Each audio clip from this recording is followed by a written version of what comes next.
Hey guys, Micah here, also known as MicDub, and welcome to MicDubTV. This is a video that frankly should have been made weeks ago, but here we are. No more waiting to perfectly edit a video with like a great script. Those videos will come soon enough, but we have to talk about Marvel Rivals. This game is taking the world by storm and is showing absolutely no signs of slowing down. It's become a game that I'm pretty addicted to, if I'm being honest. Like, I have some talking points, but this is pretty much just going to be like a yap session, okay? Like me just riffing. I'm kind of just going to talk about the game because I did not expect this. I don't think anybody expected this game to be this big and this good this early. Maybe some people did, but I think maybe I was just naive because of the betas and how they went for me, but I'll kind of explain all of that and tell you why I now have 177 hours in this game since December 6th, which is honestly insane. So a bit of a backstory. I started playing Overwatch in the second half of 2016. So if I'm not mistaken, Overwatch came out in like May or June. I think it was May of 2016. I played the beta before Overwatch came out. Funnily enough, I didn't like it at all. Like, I was not a fan. At the time, I was still a PlayStation player. I hadn't moved to PC yet. You know, I tried Overwatch in the beta phase and I was not impressed. I thought it was too busy. Like, I didn't really enjoy the game that much.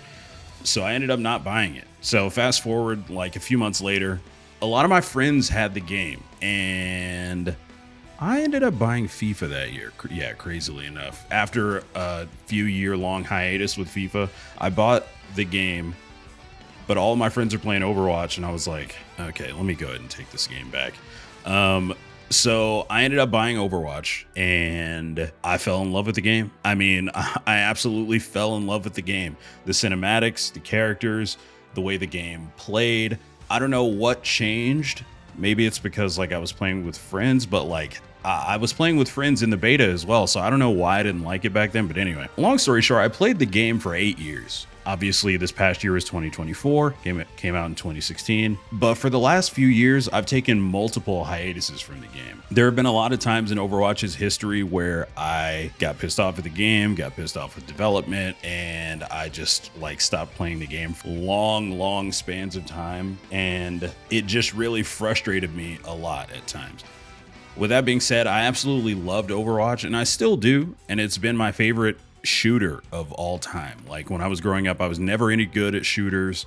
All my friends were much better at like COD and games like that. But Overwatch became my favorite shooter of all time and one of my favorite games of all time. However, there have just been too many missed opportunities and broken promises over the years with Overwatch. I mean, we've seen so much potential for the game with the cinematics, the characters, the comics, like the lore around the game. You know, we had those archive events in the game, and it was just, there was like a big chance for them to do like a TV show or an anime or something like that, and they never did it. That's why when we got news that Overwatch 2 was coming out, everybody was so excited. Everybody was extremely excited and hyped, and we were like, okay, this is why we've had a content drought. When we had the content drought that was like 2 or 3 years long. But yeah, obviously we all know how that went. That didn't pan out. Overwatch 2 is basically a stripped down version of Overwatch 1 in a lot of ways, in terms of like content, stuff to grind for, different things like that. I think Overwatch 2 is a good game at the moment, but it's not what it was supposed to be. We didn't get PvE. We didn't get a lot of the things that the game should have gotten. So because of that, I haven't had a main game in years. Like, I mained Fortnite for a while, I mained Apex for a little bit, but that didn't last too long. I played a lot of different games. I was a full-time streamer from 2020 up until the summer of 2023, and it was an awesome time. I played a lot of different games, but I haven't had a main game in literal years. So earlier this year, I think around June, I think was the first time that I played Marvel Rivals. I got into a test and I played it for a little bit. I also played in the beta that was not long before this season 0 launch. and I wasn't really blown away, but I did still have fun. However, the performance was shockingly bad. I think a lot of Unreal Engine 5 games are just really difficult to run on like mid-tier PCs. I don't know why. Maybe it's an optimization issue, but yeah, the performance on Marvel Rivals during those tests wasn't great, and they caused me to like not play the game after a while. But like I said, even with that, I still had fun, which for the performance being that bad, and I'm like a really big stickler on performance, if I still had fun, maybe I should have known that, okay, they may have something here. Because of the performance though, I felt like the game was going to flop on release. I did not think that the game was going to flourish the way that it has. I thought it was going to be honestly dead. I was going to be shocked if it had 200,000 players, 100,000 players, maybe. But like, I thought it was going to have, you know, maybe a big week or two and then fall off. As we all know, that is not how it went. And a few days before release, I started to get more excited as I saw what they were revealing for the game. I went from pretty much absolutely no hype at all to looking forward to it, to getting excited, to getting hyped, I think like the day before the game. I was very excited by the time the game launched. And it's because of everything that they showed us up until the point of Season 0's release in December. They showed us that they were basically doing the same thing as Halo Infinite, if you guys remember that, which was the battle passes never expiring. So if you buy a battle pass during its release or while it's still out, then you never lose it. You can always go back and continue to unlock stuff on it if you so choose. They also said that the first battle pass for Season 0 was half the price to reflect that it was half the content of their typical battle pass. So it was only $5. And when I heard that, I was like, that is not something that most free-to-play titles these days would do. Like, they just wouldn't do it. Either they wouldn't have a battle pass, or they would charge full price and be like, all right guys, this is the cost. So that already made me feel like, okay, this is interesting. Then we also found out that there was earnable currency that can be used in the shop.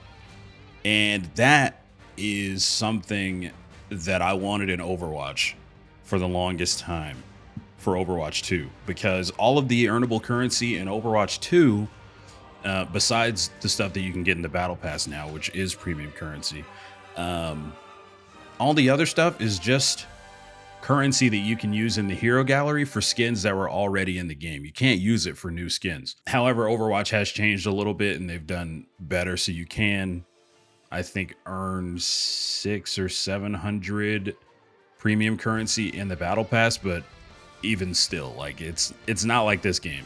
Additionally, there's no paid heroes, which was a big sticking point when Overwatch 2 dropped, because heroes were in the battle pass. Yeah, they were on the free tier, but you had to grind up until like level 45 to unlock them. They obviously changed it, but seeing that this game was not going to have those at launch was a really nice thing to see. Also, one thing that intrigued me as somebody who really cared about the Overwatch lore and was really looking forward to the PvE was that Marvel Rivals is going to have an ongoing story each season. So there's an overarching story, which they talked about, like the Chronoverse and like all these alternate realities and stuff kind of converging, because Doctor Doom, like 2 different iterations of Doctor Doom, are trying to like do something crazy, and it's causing all these worlds to merge. And that's why all these heroes are like interacting with each other and having to fight against each other. So like it makes sense. It's not just like, oh, these are all good guys, why are they fighting each other? It's like, no, there's actually a narrative behind it, which is pretty cool to me. They also revealed 5 new heroes before Season 0 launched for 5 days in a row. They released the heroes, the hero trailers 5 days in a row. And that just like continued to build hype. It was just something that I haven't really seen. I'm pretty sure the beta had 28 heroes, and then they revealed those 5 more before season 0 launched to get them up to 33. So that was pretty sweet. And that's a lot of heroes to have at the launch of your game, especially in a hero shooter, which we all know is not like, we've seen so many hero shooters fall by the wayside. I mean, Paladins is still around, but it's never been as big as Overwatch. I mean, we've seen so many games like Gigantic. I mean, they just, it's really difficult to do. The more heroes, the more difficult it is to like balance and stuff like that. So I thought that was a pretty big deal. They also showed us maps that we hadn't seen that actually had like geometry change in real time, like Hell's Heaven, which is now like my favorite map. It's got like a whole bunch of stuff that changes as you play the game, which is pretty sweet. They showed that to us. They showed us the Clintar map, which has different pieces of geometry that you can shoot, and like the symbiotes are like, they stretch and go up and down and all this stuff. And it was pretty sweet to see. Like I hadn't really seen anything like that in a game like this. Also, something that some people may consider to be small is that they allow us to select our own servers, which is something that I think a lot of people really like. And they also promised that optimization would improve. And when I heard that, I was like, I've at least got to give it a chance, because if optimization gets better, I'm definitely interested in playing the game, because it was still fun, even though the optimization was bad. So I was looking forward to that. And then I ended up playing at release. All right, we all know Rivals is not like a perfect game or anything like that. However, it does do a lot of things, especially if you come from the hero shooter genre, that gives it a flavor that it kind of feels like Overwatch, but it's its own thing. Like, they've done so much to make this game really feel unique and to have its own, I mean, I can only call it flavor. The hero gallery, I mean, when you go to the hero gallery, you can just see the pop out effect. Like if you hover your mouse over one of the heroes, they pop out of the frame like they've come to life, and you can move it around. It's got like this parallax effect. It's like a I don't know, it just reminds me of like, okay, you're playing comic book characters, but they're like jumping off the page. That's essentially what it's saying. Then when you click it, it gives you like this intro that is cool, and it shows their name across the screen while they're doing like some flips or tricks or whatever they're gonna do. Then you also have a lore tab, not like the actual medicine, but like the tab is like, it shows you the lore of the characters. It gives you a little backstory, and you can click on a story that's actually, for a lot of these heroes, is like a really long story, and apparently they're gonna add more stuff over time, which I think is pretty cool, because obviously Marvel is much older than Overwatch, so they have a lot more story to run with, I guess. But the fact that they're putting it in the game and getting people interested in the heroes themselves and not just the game is pretty badass to me. And I'll talk about that in just a little bit, because I mean, there's an Iron Man skin in the game, the Superior Iron Man skin, which I ended up getting. Funnily enough, I didn't spend money on it. I just got earnable currency in the game. I looked up where it came from, because the game shows you where the outfit first appeared, or where the skin first appeared. So it shows you like, this is the comic that it appeared in, or it'll say that the skin is from Marvel Rivals like itself. So I actually went and looked up that comic. I read it, I watched some videos on it, and I was like, wait, this story is actually really sick. So now I know the backstory of that skin, or like that outfit, and why that Iron Man suit was made. And I'm not even a big Iron Man fan, but honestly, that in itself got me to like Iron Man more. It was badass. I've never seen any game get me to like go look up stuff outside of the game that wasn't like a guide or anything like that. Because like Overwatch, if you want stuff for a hero, you have to just wait until they release it. There's not a ton of information out there. Like Pharah is my favorite character in Overwatch. She's my main. And I can't go out and read a whole bunch of stuff about Pharah. Like there's lore and stuff, but there's not nearly as much as something like a Marvel superhero.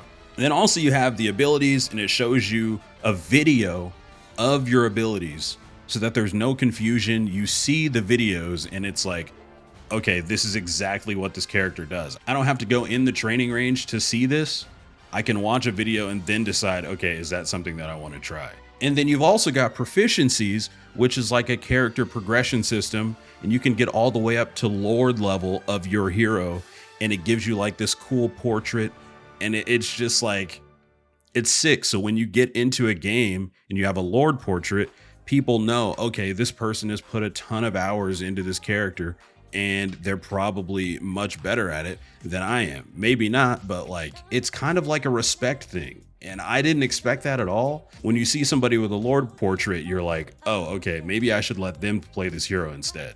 But even things like the animations in the hero gallery, you've got the zoom feature. When you're spinning the heroes around, you can see them like looking at you or looking straight ahead, regardless of where you're spinning them. Obviously, if you turn them all the way around, they're not gonna like turn their heads around, but like that, even that is just nice. I've asked for a zoom feature in Overwatch for the longest time, and they still haven't added it after almost 9 years of being out. And this game doesn't have a feature where you can like zoom on every aspect of the character, but you can actually just zoom in and it gives you a closer view, but it's only from one angle, but it's still really nice. Additionally, you've got team ups, which are things that really set this game apart from something like Overwatch, which obviously in Overwatch there's synergies and stuff, so you can combine ultimates and stuff like that. But team ups, this is something that allows 2 to 3 characters to interact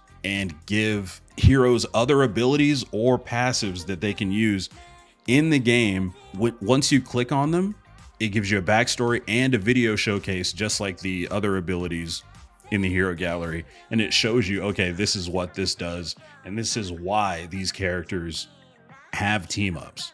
And it just makes sense. Like, it's great. There's one between Black Widow and Hawkeye. There's one between Hela, Thor, and Loki. Like, it's just really nice. Even something down to like the battle pass presentation just looks really, really nice. You don't have to do it in a linear fashion. You basically have a page and you can choose which things on the page that you want. I mean, some of the skins are locked behind you having to unlock everything on the page and then getting the skin. But even the pages in the battle pass, depending on the currency that you earn to unlock those little squares in the battle pass, if you earn a certain amount, you unlock the next page already. And it's just really cool to see. So if I want to like stockpile my, I think it's called Chronovium, or no, they're called Chrono Points. If you want to stock the Chrono Points and be like, okay, I'm going to stock these until I can get to this page, you can do that. And it's pretty dope. Also, you've got in-game events. We just got done having the Jeff event where there was like a limited time mode where you're playing as Jeff and you could unlock a skin. And the game was basically like Splatoon, where you're trying to cover as much of the map as you can with your team's color and prevent them from spreading theirs. So like, it was pretty cool playing it a few times. It got a little bit annoying after a while, but like even stuff like that was pretty cool. And you could also, you had like this greeting card that you could customize as you progressed and earned stuff through playing that mode.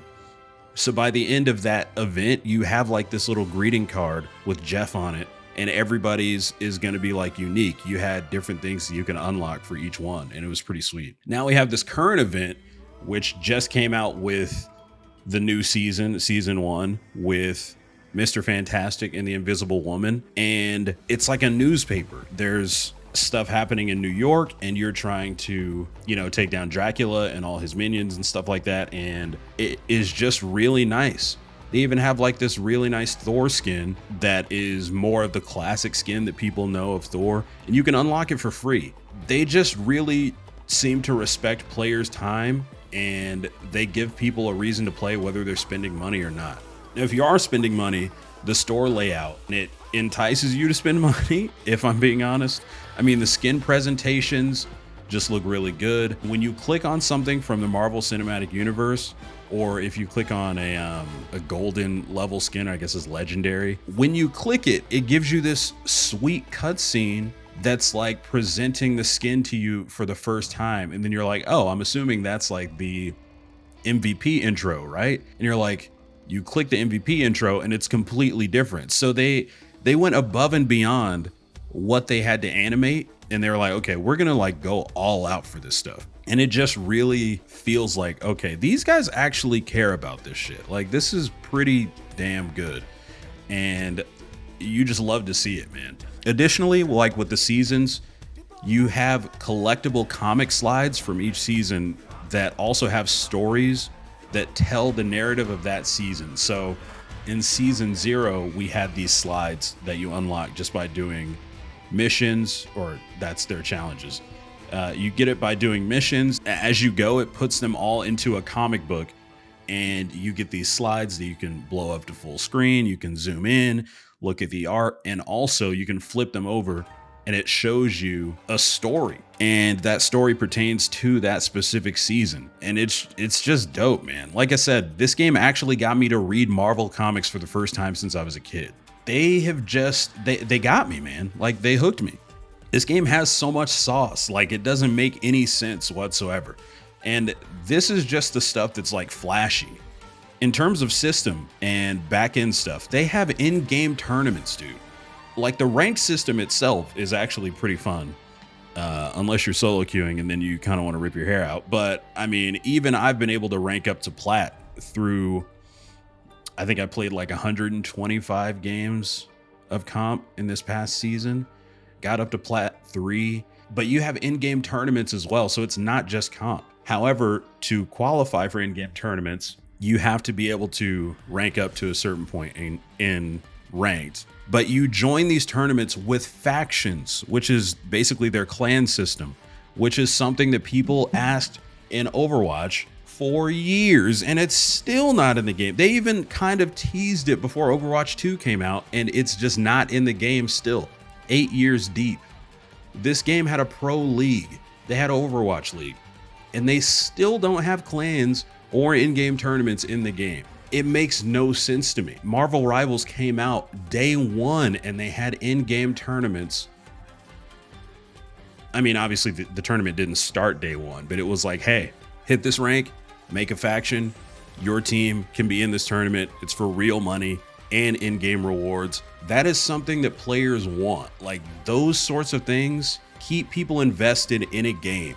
And it's unlike anything that I've seen in recent history in the hero shooter genre, and it's beautiful, man. It's honestly beautiful. Going along with that, like from a competitive sense, you also have a replay system, which isn't just like a competitive thing.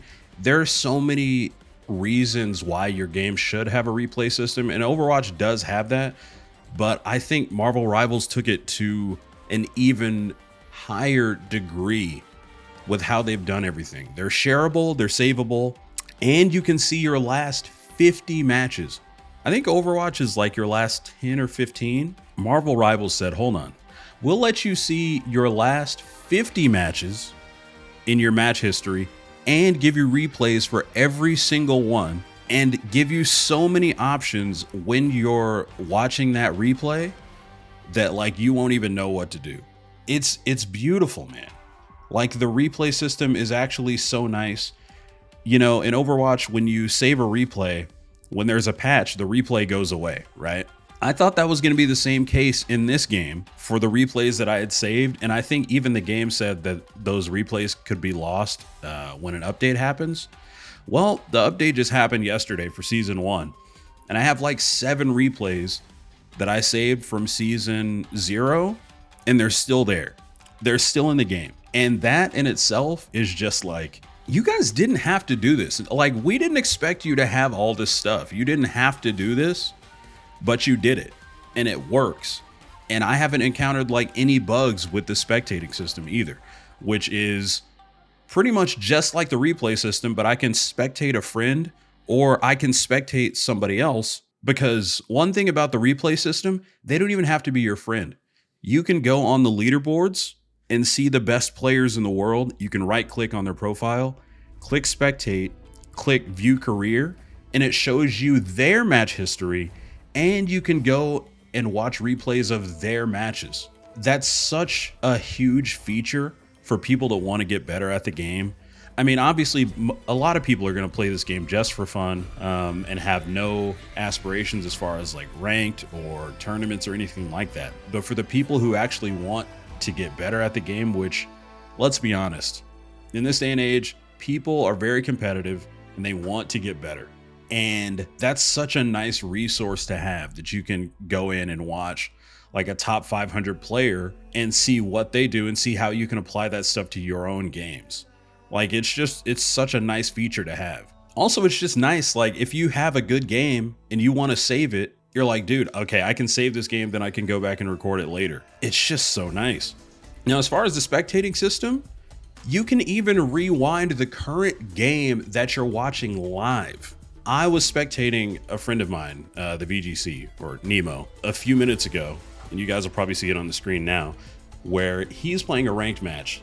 I can go into his match. I can watch him. I don't just have to watch from his angle or like from his third person camera. I can move that camera. I can free cam it. I can watch his teammates. I can watch his opponents. You can spectate everybody in the match, and it's just really nice. I do think that there are like some competitive things that shouldn't allow this, because obviously somebody could basically spectate a friend and give them information like in game that they would not be privy to otherwise, like the other team's ultimates, like where they are, blah, blah, blah. So not really fair. However, I think most people won't do that, and they shouldn't. So I think for the most part, it's just a really nice feature. You can slow down how fast it's playing. You can, again, like I said, you can rewind. You can go to the beginning of the game and see, okay, if I wanted to, I could be like, okay, who was Nemo playing at the beginning of the game? Like, that's just such a nice feature. Also, one thing that a lot of people don't really care about, but some people do, obviously there are colorblind folks who play video games. Overwatch has colorblind options. So does Marvel Rivals.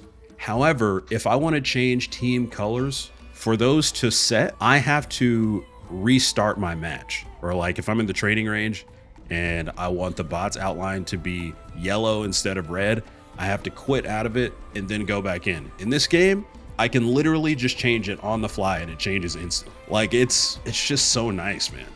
All right, a few more things before I end, because this video is much longer than I expected it to be. We have achievements in this game that give you tangible rewards. So there's like 4 different categories. The heroic journey is the one that gives you units, which is the currency that can be used in the shop. That is the currency that is used in the shop. It's the blue currency. Then you have the gold currency that is used to purchase the battle pass. And to my knowledge, that's the only thing that you use lattice for, which is the gold currency. You use that for the battle pass. Everything else is units. So heroic journey allows you to earn these. They can be used in the shop. And these achievements, I thought that they would only be for season 0, but apparently they add more each season. So there is like for each one of those categories, I think the last reward was a title. Like the first one I think is Galacta's favorite, and then there's another one in the heroic journey track. This season they added 2 more rewards after that title, and it's 200 units per level that you hit after that max one. So the fact that they're allowing you to earn so many units for free is just, it is not something that I expected. I thought, okay, they're going to do it for 1 season and then it's just going to be done and I'm going to have to spend money every other season. And they absolutely blew me away. They said, hold on, Micah, this is exactly what you wanted. You wanted a way to earn more currency. And not only that, we're going to give you missions like those missions that I mentioned earlier to unlock those slides for the comics. Some of those allow you to earn units as well. So I've earned so much essentially free money in this game just from playing. Additionally, I earned a Storm skin, and I'm going to have the Star-Lord skin next from that track on the heroic journey. Also, the Chronoverse Saga achievements, they also added units as rewards. Initially, it had like these things that they call collectibles, which as far as we know have like no value whatsoever. They're just like little orbs or whatever that you can't use. No, they decided, okay, we're going to give you guys units in that track as well. So from achievements alone, I've earned 700 units. I've also earned like hundreds of units from challenges, like seasonal challenges, or pardon me, event challenges. At this current moment, I will be able to earn 800 more in the heroic journey track, and 400 of those are from this season. There's another 400 in the Chronoverse saga track. Like, it's just so nice. I've also earned units from completing surveys and linking my Discord. And you also get 600 lattice, which is the gold, and 600 units, which is the blue currency, from the battle pass. So you're effectively getting $12 worth of currency for $10. So you're effectively getting more money, but obviously they're not going to give you all the gold because they want you to spend money on the next battle pass. But even if I just stockpiled that lattice, I'm only spending $5 more on the next battle pass. What I'm probably going to do is just use all of the currency that I get from the battle pass to buy a skin. So yeah, shop items, they cost units, they're earnable currency rather than lattice. And lattice converts to units at a 1-to-1 ratio. So buying a skin or a bundle will ask you if you want to convert your lattice to units if you don't have enough units. And it's just, I don't know, man. It's so like anti-greed that it does my head in. Like, I actually can't believe it, but I need to finish this video. The last thing that I wanted to say is this game also has responsive reporting, very responsive reporting. They actually show you who you reported and what action is taken, including how long the person that you reported got actioned for on some of them. So I reported somebody and they got banned, and it banned them for 100 years. I kid you not, it banned them for 100 years. And then there was another one that was like, okay, this person has been banned from matchmaking for like a week or a month or something like that. Like, I can't believe they're so precise. In Overwatch, you report somebody and you'll get a message 3 weeks later or 2 months later, and it's like, hey, someone that you reported was actioned on. It won't tell you anything about it. So if you've reported 8 people, you have no idea if it was the racist or the person that had some bigotry in their name or some other BS. Like, you just don't know. You're just like, okay, well, that's nice. Meanwhile, rivals and netties will put a message in your in-game inbox and tell you exactly what you reported them for and what the action was. It's incredible. This doesn't even mention the fact that season 1 just launched, and by the end of the season, we're going to have 3 total new maps, a new game mode, which is out. It's called Doom Match, which is basically like a free-for-all deathmatch. And by the end of this season, we'll have 4 new heroes. We just got 2, and we're getting 2 more mid-season. We just got Mr. Fantastic and the Invisible Woman, and we get Human Torch and the Thing in 6 to 7 weeks. Guys, this is insane. This is insane. Apparently, this is double the content of a traditional season, but starting off this way is like insane. Apparently, it's going to be like 2 heroes and 1 map a season. The battle pass is going to stay the same as far as like content, which gives you 10 skins. 10 skins. And these skins in this season are absolutely insane, bro. They're absolutely insane. But we got to end this video because this has gone for much too long. If you made it this long, thank you for listening. If you have not played Marvel Rivals, hopefully this is enough to show you that, hey, maybe this is a free-to-play game that's going to respect my time, that's going to be fun. I mean, like, guys, there are so many people on my friends list right now on Steam that are playing this game. There are so many people that are playing this game. I've also met people in game that are good players, and we're nice people. It feels like the glory days of Overwatch again, low key. I mean, I can't play Overwatch with friends now because nobody wants to play it. I mean, that's a big reason why I stopped playing, is because I don't want to play with randoms. Like the best memories that I had in Overwatch was playing with a team or like playing with friends. And Marvel Rivals, a lot of those friends that I was playing Overwatch with, they're on Rivals. Like it just speaks for itself, man. The game is fun. The game is challenging. Some parts of it feel easier than Overwatch, but also some parts of it feel more difficult than Overwatch. Like there's a lot more abilities that you have to manage. I mean, if they can get this game to run extremely well, because it does run better now for me than it did in the beta, but it still has some issues. If they can get this game to run buttery smooth, it's a wrap. Like I legitimately, as much as I love Overwatch, I have no desire to play the game at this point in time. Will I ever play it again? Of course I will. With that being said, things are looking bleak, man. We got to give them some time to like counterpunch, but I just don't see it. Like if they had the world in the palm of their hands and they fumbled this hard, the one IP that they did not want to go against, one of the biggest IPs, one of the biggest media entities on the planet is Marvel. And that's what they're up against right now. And they can't say that they're not up against it because it's directly competing with them, even though it's not first person.